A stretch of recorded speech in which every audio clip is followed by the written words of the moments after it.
আসসালামু আলাইকুম সম্মানিত দর্শক, আশা করছি সকলে ভালো আছেন। যে মুরগিটা দেখছেন এটার বয়স আজকে 16 দিন। 16 দিনে মোটামুটি এটা 650-700 গ্রাম অ্যাভারেজ হয়ে গেছে।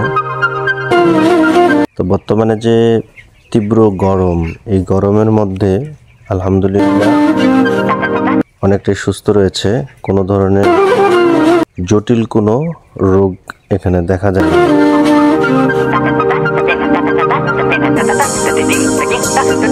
গত 3 থেকে 4 দিন মিনিমাম টেম্পারেচার ছিল 38, 39, 40। এই যে তাপমাত্রা ছিল, এই তাপমাত্রার মধ্যে আলোর মধ্যে সমস্যা ইনশাল্লাহ হয়নি। তো বর্তমানে আসলে মুরগি করতে গেলে অবশ্যই ব্যাকআপ রাখা পড়বে। যেমন অবশ্যই জেনারেটর থাকতে হবে। 2 নাম্বার হলো আপনার টিনের ছাদের উপর অবশ্যই ঝর্ণা সিস্টেম করতে হবে।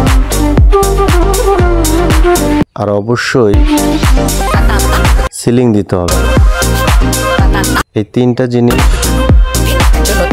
মেনে চলতে হবে। তাছাড়া বর্তমান জায়গায় আসলে মুরগি করে কেউ প্রফিট করতে পারবে না, কারণ ইলেকট্রিসিটির প্রচুর সমস্যা বর্তমানে দেখা দিচ্ছে।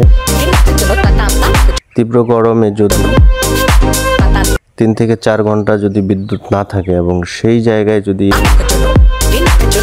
জায়গায় যদি তীব্র গরম থাকে, তাহলে দেখা যাবে অনেক বড় ধরনের ক্ষতি হওয়ার সম্ভাবনা থাকে।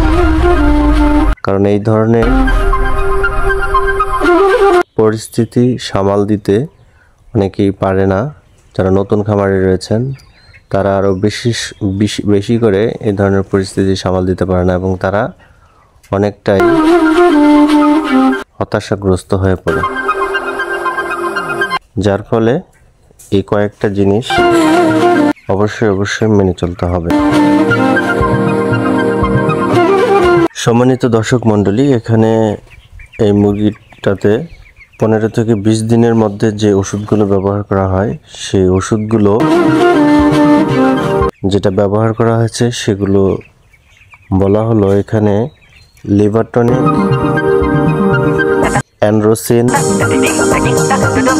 দুপুরবেলা ভিটামিন সি।